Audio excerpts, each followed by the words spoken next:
Hey there, sports fans. Welcome back. This is Dinner with the Captain, 23 minutes on lacrosse, leadership, and life. I'm John Dinner, and I'm here with Captain Steve Priolo, captain of your National Lacrosse League Buffalo Bandits, the 4-0 Buffalo Bandits. And here we are, week 7. That's so much to talk about. Where do you want to start, Cap? I don't know. Let's start with our game, and Okay. we'll work in other games amongst the league. Well, I mean, it was the granddaddy of them all, right? I mean, headed into the game, people were talking about the rivalry. This was Toronto Rock versus Buffalo Bandits, a marquee matchup over the last number of years, and two of our top franchises. But we had undefeated Buffalo Bandits taking on the winless Toronto Rock. But I think you had alluded to it last week. Records don't mean anything when these two teams meet. Yeah.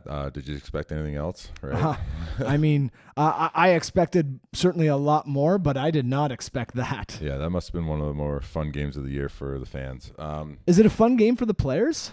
It is, but it's also frustrating, right? Because there's so many things. Like, we feel like we actually we messed up a lot on D, and it was kind of those weird. It was like a weird, cringy sort of like clunky game that just was like a gritty win sort of thing. And I imagine it was the same for them, where it was this unoiled machine of clanking by with so many penalties and things not going right and crazy goals. Like, how many goals went in that weren't even really shots, or backhand scoops, or all sorts of weird stuff. So it was a wild one. It really was, and I mean, how much is that attributed then to the fact that it is undefeated versus winless? Like, one team maybe coming in and taking their foot off the gas, another team, you got guys entering into the lineup that are trying to make a name or make a career for themselves. Like, do you feel that in the lead up when you're like, who's this guy that I'm lining up against? I'm expecting Mark Matthews or Tom Schreiber, and it's Cameron and yeah, and even Dowick, right? You're watching him play; he's having a great season, but he's still a guy that you haven't seen him much, right? Like, well, and he has really been the only option for them, right? Like, in one sense, but then again, some of their other guys stepped up, right? Bushi had a great game, and Smallsy and guys that you'd kind of come to, and of course having Challen Rogers back, he puts up 8 points, and certainly seemed to be that sort of steadying force at the beginning of the game when things were kind of back and forth and rocking and rolling. And I mean, for us and sitting in the seats seeing the Bandits go down 2-0.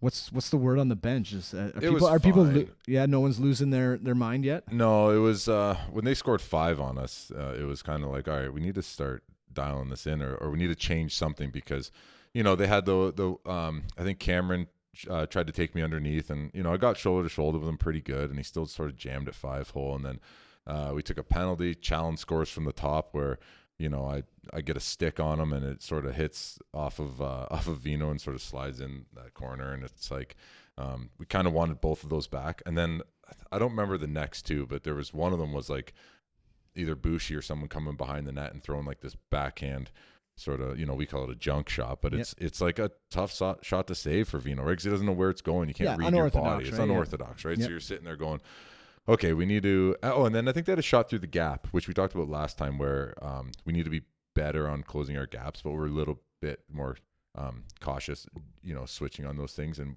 we give that up a little bit. If Vino's seeing it, it's great. If he's not, then we have to make that change. And that was a change we made early, and we tried to get a little bit more on their hands, get a little more aggressive, but still sort of staying within our like not rules, but our guidelines that we like to live by on defense. So it was tough, but we had to make sure we had to start taking away those shots, because they were finding holes and finding gaps. And a little bit of that is attributed to not having a shoot around in the morning, right? A Friday game, not having shoot around. The Sabres were on in the morning, so we didn't get a chance to get any shots on Vino. So the first shots he saw of the day were really us in warm-ups, and then that like first period, right, where guys are just attacking the net, and they came out hot. So and that's it. So they come at the end of the period, though. It's a bit of a wash. It's 5-5 game, and so it's kind of like, okay, start, reset, and you guys came out, got a bit of a lead, and then handed it back. And could you feel some of the frustration from the fans? I mean, I know you guys are feeling some frustration, some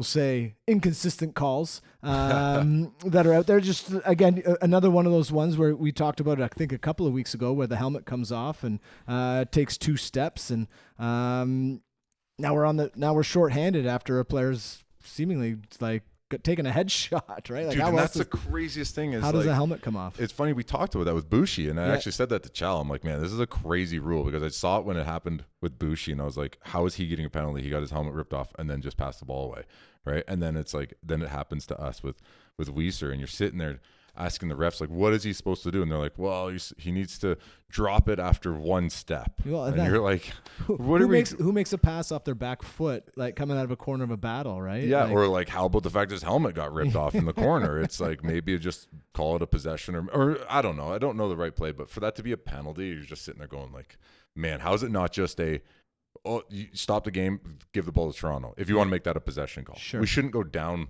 to like 2 minutes.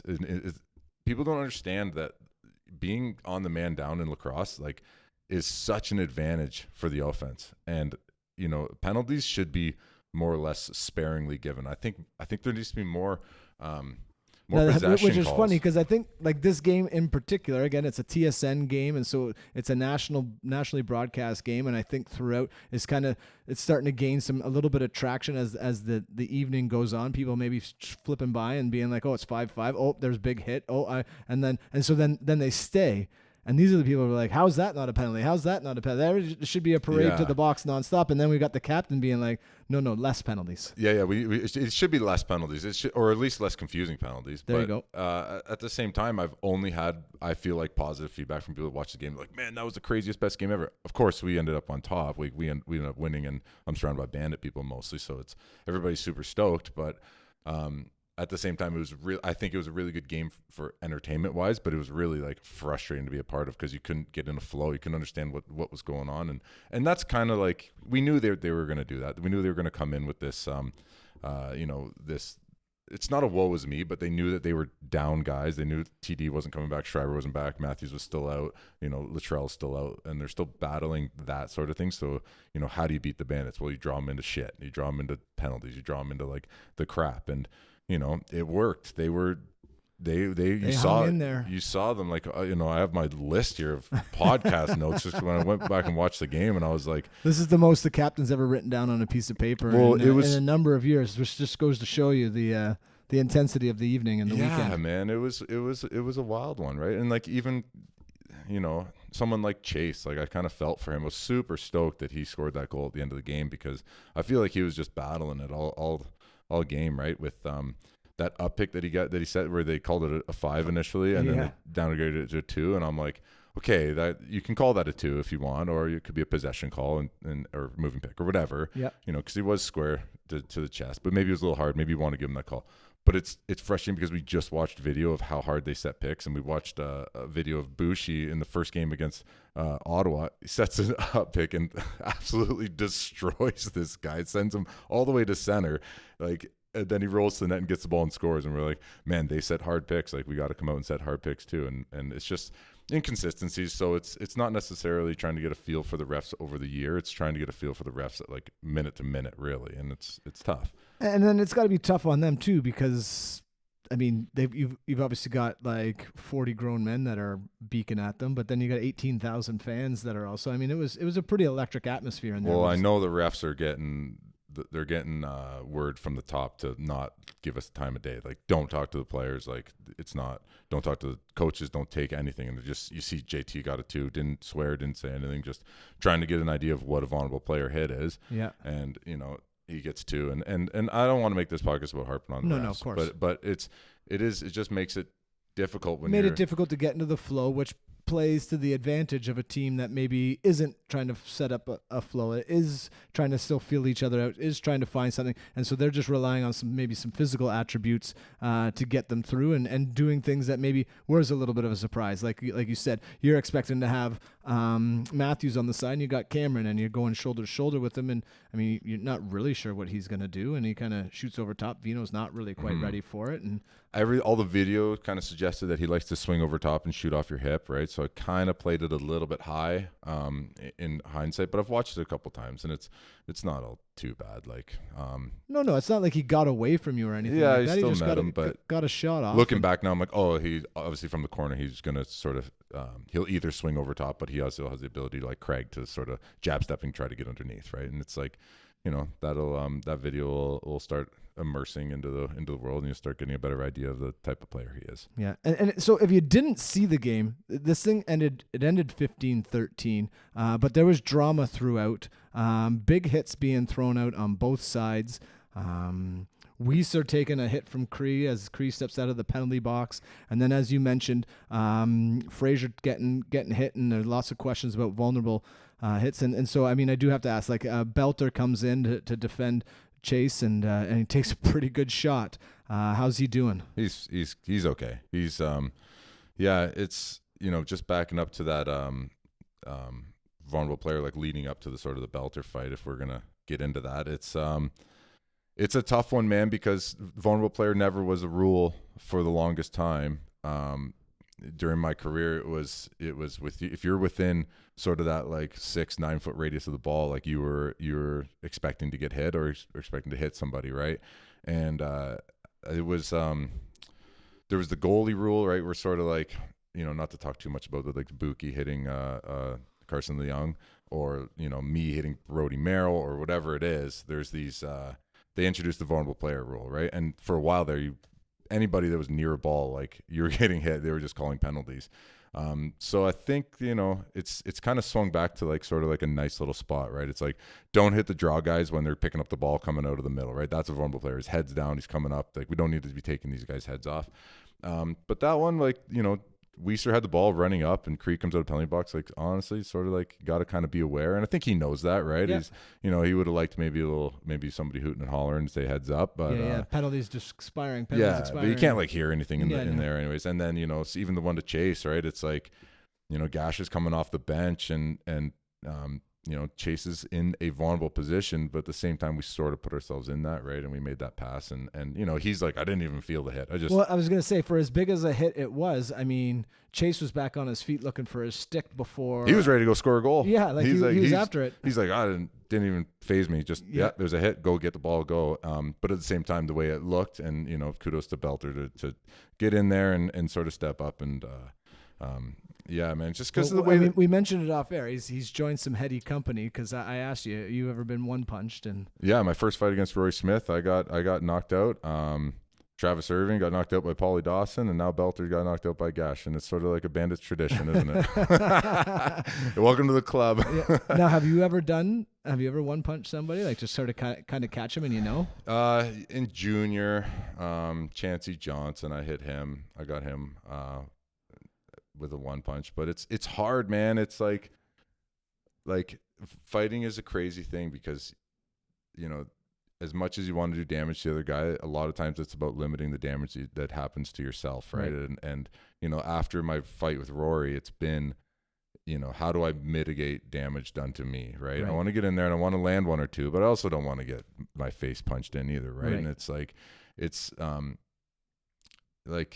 it's a tough thing, right? Because every time you step into that sort of situation, that possibility of something would happen to Belter happening it's there. It's right in front of you, and you can't be scared of it. You like now with social and everything, it blows up a lot more. Of course.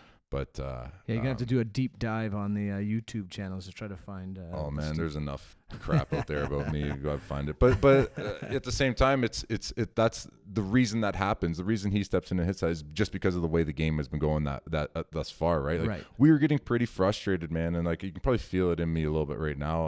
I'm a little bit amped about it still. A couple of days later, but it's like with I feel like. People are going to hate this. I feel like Toronto hits us in the head a lot. Yeah. There's a lot of head checks. I got my notes here. I did my notes. Number 11 hit Dane in the head twice, right? They got the one call. 33, cross checks Bucky square in the face. Oh, right? Yeah, that was 25 and he's back on D, clotheslines and grabs Josh by the head, right? 91 slams Josh behind the play and there's no call. Right, and then 91 leaves the bench and grabs Weiser for that fight. And I'm sure they have notes and shit like that about us, but it's like this is what we're feeling, and we're feeling like these are these aren't holdings or slashings or anything. These are all more or less to the head. Yeah, and it just gets frustrating. So you see shit like that happens, and now. So I mean, it's game for you guys. Game 4. Is it easier to ignore that stuff when it's game 17 or it's first round of the playoffs to rise above that, or have they do a good enough job to sort of, as you said at the start, like they wanted to get you guys off a little bit off your game? Like, was that good enough to, like, do you think that would have worked in come playoffs? Well, what happens is because it wouldn't work come playoffs because that your composure has to set in, but it happens with us every time. That's why our offense ends up in a fight with those guys every game. Even last year, right? You get these 5-on-5 sort of fights and guys throwing each other around, and it just comes from the too many shots to the head, man. They're just so sick of it. And I know our offense is not like this is like we play hard, we set big picks, we do things like that, but we also try to like play within sort of that like neck to hips sort of thing. I get it. I get what people are going to say about me.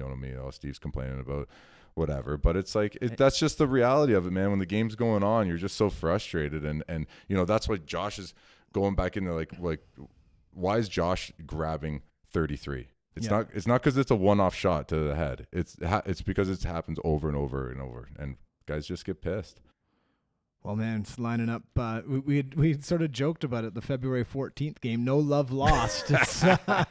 I'm stoked, man. It's gonna be something else. But we also talked last week because we talked about some of the things that were happening, and Vino getting the saves record and stuff, and we talked about that was fun. Yeah. Everybody that I've talked to that watched that game loved it. Yeah. My boys loved it. Yeah. Was it fun? It was fun. I feel like would it have been fun had it gone the other way and it was 15-13 Toronto? No, because then all these frustrations are even more so, right? But so can Toronto take something out of this? Because again, 0-5 or 0-4 coming into this, going toe to toe with the defending champions, with for lack of a better term, with a group of unknowns, especially when you think about the players that are out of there. And I won't do the comparison, but not really. Challen being back and some other guys, but not their guys. Yeah. Is there a moral victory for Toronto in there at all? Maybe, but they've kind of had this sort of season, right, where they've been in games. It's not that they're getting blown out, like they're in games. Well, I think I saw someone said the best 0-5 team in history. Yeah, possibly. but that's the kudos to our league, man. Like when you look top to bottom, people are like, oh, the lossless or whatever, the undefeated Bandits versus the winless Toronto. It's like we are closer than everybody thinks. Yeah. Like those two spots are much closer together. And maybe that's where we go for the next few minutes, because outside of the game that you guys played, Bandits and the Rock, there was some outstanding lacrosse happening, like across the board. 37 goals scored in Halifax or Rochester, and they're playing against each other next week, and I might ask you about that. Vancouver scores 8 goals in the fourth quarter to come all the way back to win 11-9. You see, it was just, up and down everywhere. It was incredible lacrosse. And I think if anybody had sat down and watched some lacrosse this weekend, they would have been entertained. Do you guys talk about that? Like, I know you guys watch the sport and you watch tape and stuff like that, but do you guys talk like as a group being like, wow, that's a game that's going to get eyes on the sport? Oh yeah. We always talk about what's good for the sport, right? And we always try to promote it in the best way we can. But mostly when I watch things like that, I try to figure out, because the standings are a little bit misleading, man. Like they're real, but they're also like misleading. So you try to figure out who's real and who's sort of like just winning some games. And right, like you said last week, like Toronto had lost twice to Ottawa, and you guys had beaten Rochester twice. But then like Rochester's going toe to toe, beat Georgia, goes toe to toe with Halifax in a. Like I think Georgia. I just saw the power rankings; they got dropped to like 8th or whatever. I'm like, are you kidding me? Like that's a top tier squad. Like they're okay. They lost to Ottawa and Rochester. Oh, Ottawa, yeah, you're Ottawa, right? And you're sitting there going like, that's not evident of their style. And again, and then tough, like you talk about all of these things, like Vancouver is rocking and they score those 8 goals, but then you got Atlanta or in Georgia where there's like an ice storm hitting. They're going to -9 and like unheard of.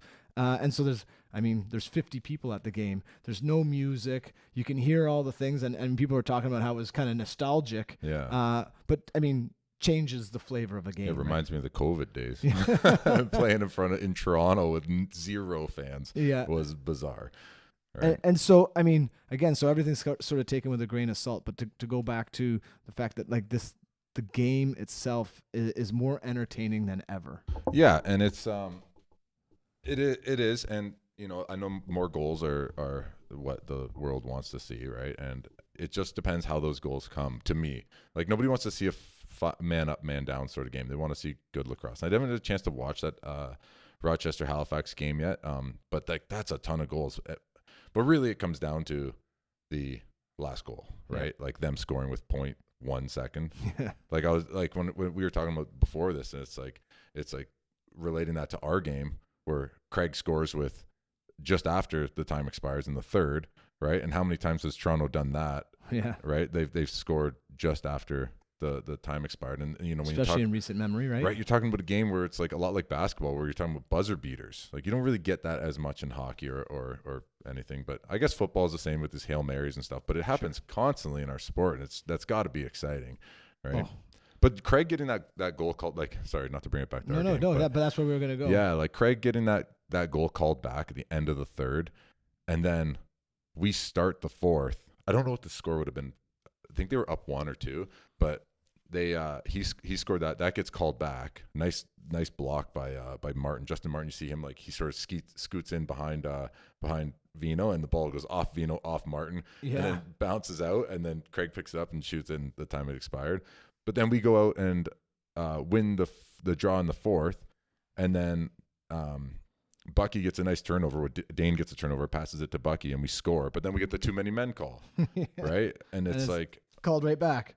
So it's called right back, and not only is it called back, but they're on the power play now because now you have too many men. Which I don't know how much you want to get into. No, just to be clear, they showed it.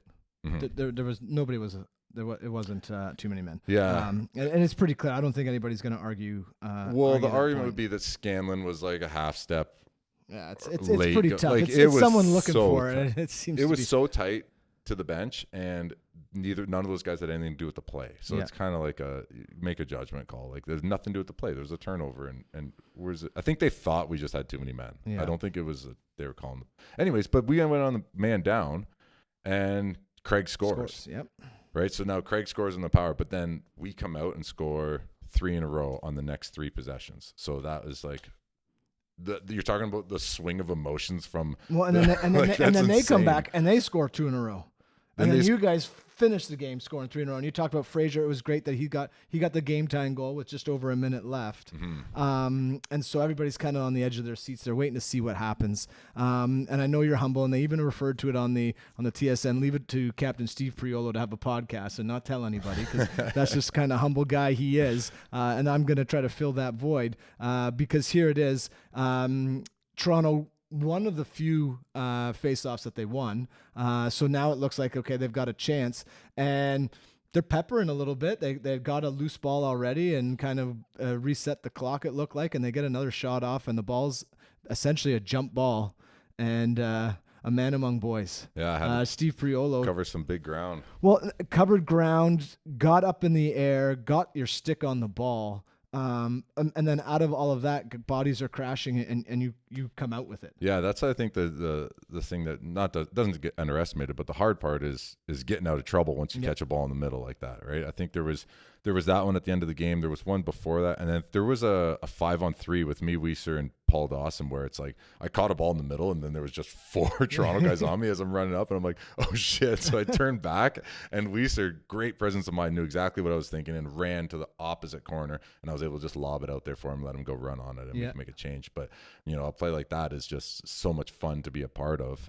Coming back to that, like having fun playing lacrosse, like being in those weird situations are always, when you come out of it like that, is great. But yeah, back to that loose ball, and I get it. I sort of peel out, have to get by Smallsy, and then I notice we're on a transition opportunity. And I'm like, oh, here we go. And I'm looking for Josh the whole way, because we had a guy go to the bench, and I'm like, oh, Josh is coming off the bench, streaming at the net. Like, I'm going to pass it to him. I'm going to pass it to him. I'm going to pass it to him. I'm like, man, Dan Craig goes over and sort of takes that away. And I'm like, all right, here you go, Weiser.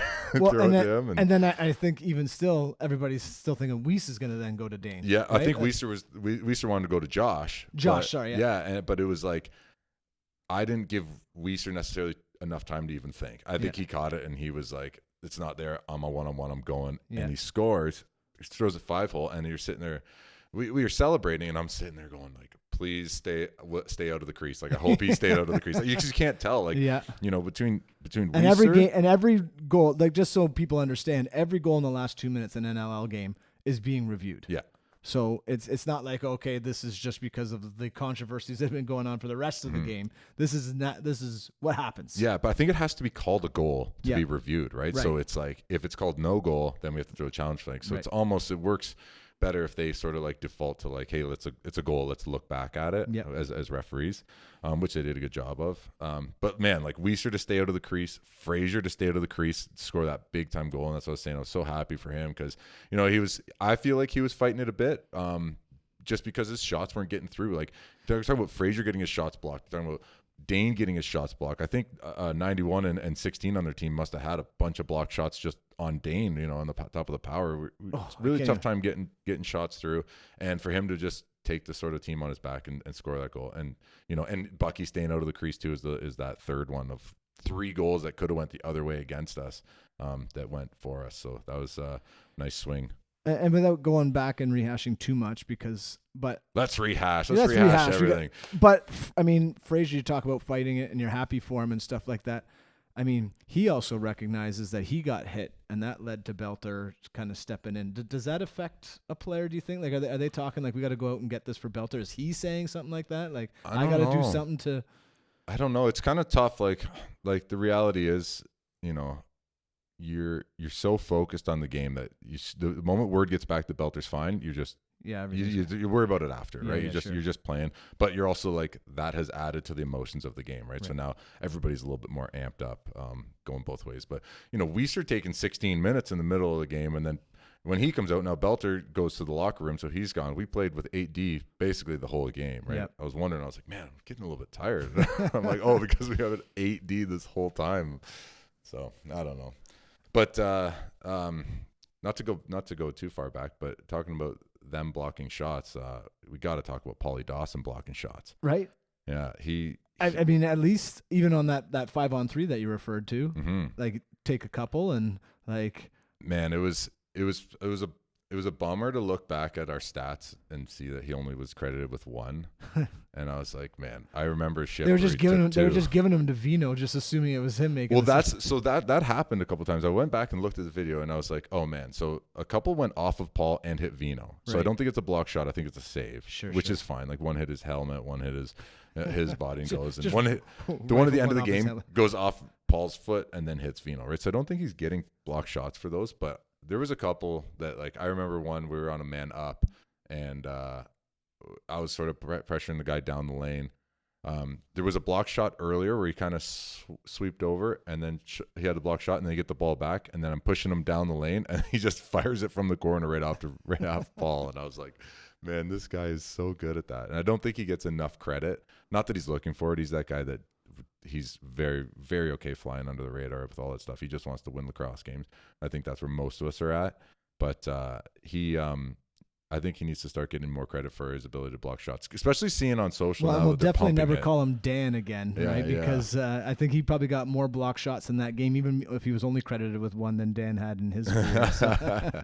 But it's like just teasing you, Dan. They're pumping this, like, who can be the first to get to 30 block shots, and I'm like, man, the stat it's great they're keeping it, but until they start reviewing stats like cause turnovers and block shots, like I think the league only reviews goals, assists, penalty minutes, right? Like they sort of, and maybe saves, I'm not sure, but they sort of only review those ones. They're not reviewing loose balls and cause turnovers and block shots and whatever, right? So it's like, it'll kind of be a broken stat until that happens, but I'm super stoked they're keeping those stats. I just think that, like, it's a hard one because you're looking at these guys are in the box, in the penalty box, sort of trying to keep an eye on the game. They're running all this stuff. It's not like they're like way above us looking down and like seeing an overall view of the game. I think there maybe should be like 2 or 3 people keeping stats, and maybe they can cross-reference them, right? Like even me, I know, like, I don't really want to talk about it, but it's, I got 0 cause turnovers, and I'm like, I remember a couple. Like I went and Smallsy, I don't remember much. But I remember Smallsy has the ball on the boards, and I went and took the ball from him. So it's like, is that not a cause turnover? I don't know in what world that those stats are going to get reviewed or whatever, but it is what it is. And I'm just happy we won, but a guy like Paul or Cam Wires and these guys that are soaking these shots and doing the stuff that nobody really wants to do is I don't know a single person outside of you and Paul Dawson. No, man, like look at Toronto. No, man. Like, they were great, and they really were. It's a great stat, and I think it just needs to be just kept track of a little better. It's so cool. Stat. It is hard. It's hard because it happens so fast. So that's why it needs to be reviewed. Yeah. Right. Like, because if you're gonna, a lot of guys bank their contracts and things on things like cause turnovers and block shots and loose balls, and you need stats to work off of, just so you can say you can compare yourself to other people in the league, right? So let's get them right. The more stats we have, the better, and yeah. So kudos to Paul. The stat at the end, they don't ask you how, they just ask you how many. And so you're 4-0. Yeah. And now you're heading in, and you referenced these guys right at the beginning of the season as a team to watch. This week, Saturday night, you guys are hosting Philly. Ooh, boy. What's Banditland got to expect out of Philly, other than a number of ex-bandits? Oh yeah, actually, right. Like, but they're good, man. I'm really excited to play this Brendan O'Neill guy. I've heard a lot about him. I've seen him play college and seen him play sort of in the PLL, and a ton of highlights about him. Yeah, and one of only 3 guys to have been number 1 in both PLL and NLL. We've seen Teeter Jeff T and Lyle. Oh, no way. Yeah. Of course, Lyle, our buddy. We're going to rename this the Lyle Thompson Love Fest. Yeah, the fanboys of Lyle Thompson. He just plays the game so well. Oh, gosh. Man. And again, even those 50 people that were in Georgia, they traveled through the ice and they got to see again some pretty magical stuff from Lyle in the loss. But Philly, man, let's go back to talk about them. I know we don't have a ton of time here, but Philly, I'm super excited, and they're this like I think they're one of those teams to watch. I don't know how. What's the record? 4-1 or something like that. Might be 4-2 now. 4-2, like, but they're athletic. That's kind of been a little bit of their downfall the last couple of years was their athleticism. 4-1, yeah, they're 4-1, and then so they're they've created this athleticism. They've who's their goalie? Demude. He's Higgins was great, but Demude is great, and honestly, like their coaching staff is it's like Ian Rubel and Tails and these guys that are my old coaching staff from junior, right? So it's just I'm just excited to like play against them. Like when you have a coach on the other team that's that or that has been a coach of yours in the past, there's something in you that is like, I want to show this guy how good I'm playing. I want him to go to his locker room and be like, wow, Steve played really good. Yeah. You know what I mean? It's still that love, right? It's still that like, I want to impress coach. And yeah, exactly. Right. So like their whole coaching staff are guys that I've had as coaches in the past, right? And even like I think Kaluski's on their staff now, and Paul Day and Robbie Taylor and Ian Rubel and all these guys, and Pat McCready's on the team too, the ex-Bandit, right? He's on the coaching staff as well, and you're just so there and you're like, man, that seems like a kind of cool staff to hang out with. Well, it's gonna hopefully be a rough homecoming for these guys when they travel up the turnpike to Buffalo from Philly, and I do want to go back to the game before we get to, because Ian McKay, 5 goals. Oh man, yeah. And on an emotional special night, but like I asked you, right? Like what's going on? Like he, to me, looks like he's shooting the ball with more confidence, but harder than ever before. And you talked about it. He's been put in a place to do something. Yeah, we probably should have started the show with this. Yeah, all right, rewind. But yeah, Mickey was great, man. Like there's, I know it's all out there on social and it's out there, and he's talked about it and stuff, right? Of his stepdad passing away, and things like that. It can go either way. It can be in your head, and you can just sort of not necessarily shut down, but it could be distractions, and you could have sort of a rougher game. But for him, it was very clearly he was playing to make someone else proud that maybe wasn't there, and it was, I don't know. You're speculating, right? But there's just something that he seemed like he was just on point. But there's also more to that too. Like there's also there's a comfort in him playing offense. Like he wasn't worried about, like there's been certain games a lot of times on the road where he's like plays offense, plays defense, plays offense one quarter, plays defense next quarter. And there was none of that. It was like, hey, you're up there with Josh and Scanlon and you guys are just going to work your own. And like he was finding those shots and he's kind of that, like, you're going to have Josh and Dana as those first looks and everybody else on the floor is sort of a third look. Right.